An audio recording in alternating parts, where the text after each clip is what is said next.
Our short trip through the wine-growing area of Franconia began in Sommerhausen, home to about 1,700 residents and almost as many tourists. It has its origins in the Middle Ages and is a Protestant enclave in a largely Catholic area.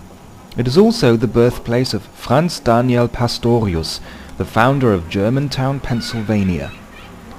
The original town has survived almost completely unchanged, and as in most wine-growing areas, time seems to move at a much more relaxed pace.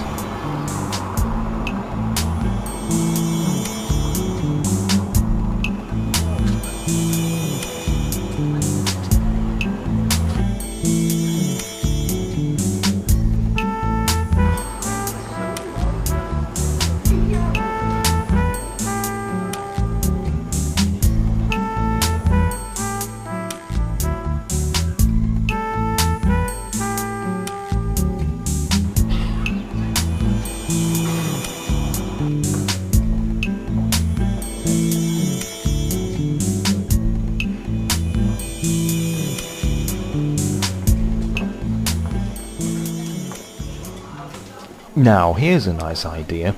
Reserve a seat here and ask the staff to turn on the wine fountain.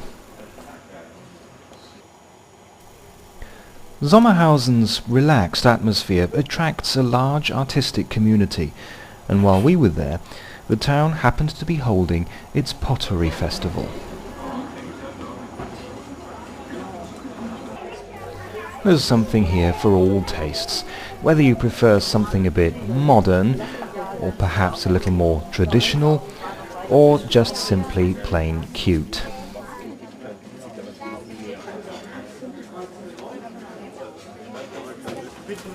And for a snack, a local favourite is Zwiebelkuchen, freshly made with onions and bacon and served piping hot. Thus fortified, it was time to hit the road again, bound for Ochsenfurt, a few miles away on the other side of the River Main. The name Ochsenfurt indicates a place where oxen could ford the river, and in fact means exactly the same as the English Oxford. St Andrew's Church is about 500 years old, and directly opposite is the Old Town Hall, which has been pressed into service as the town's armoury, market hall, fruit store, and now the town library and a cafe. Still visible is a reminder of days gone by when justice was swift and humiliating.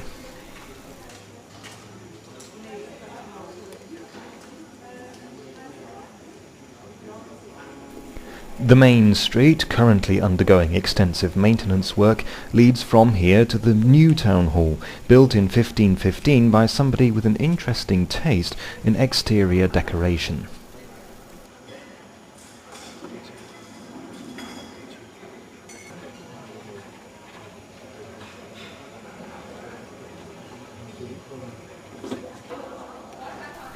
Like so many other places in this area, Ochsenfurt is not afraid to show off its religious credentials.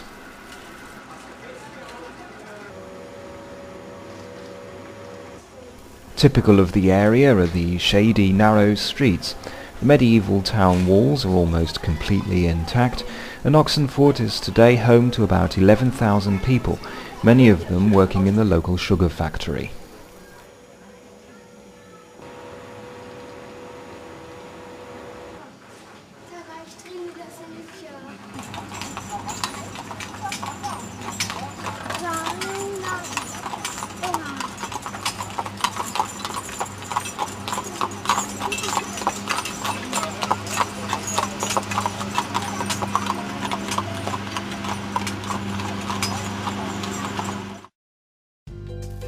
On the road once more, and just a short distance upriver, lies the small town of Marktbreit.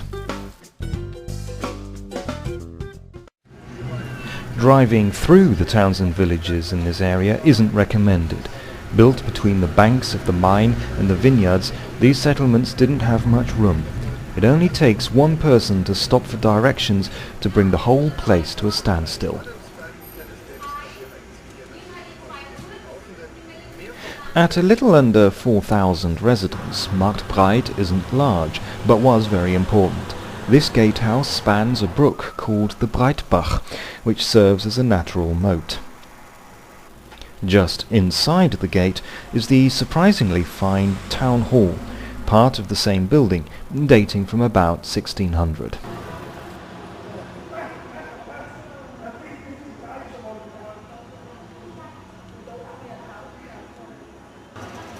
The Lion Hotel is Bavaria's second oldest guest house and first mentioned in 1450, although the present building is 18th century.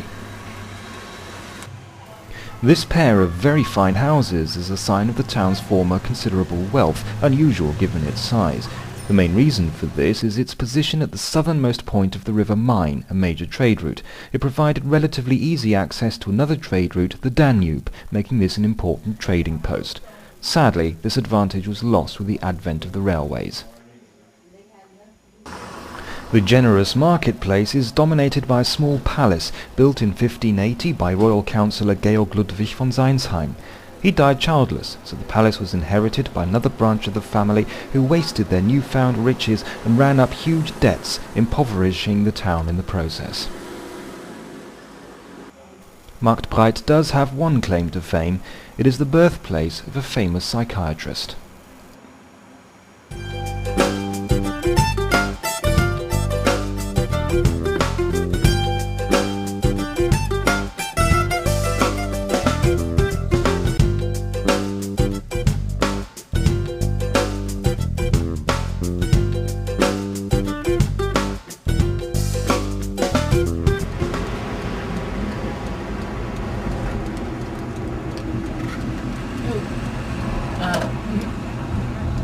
Interessant.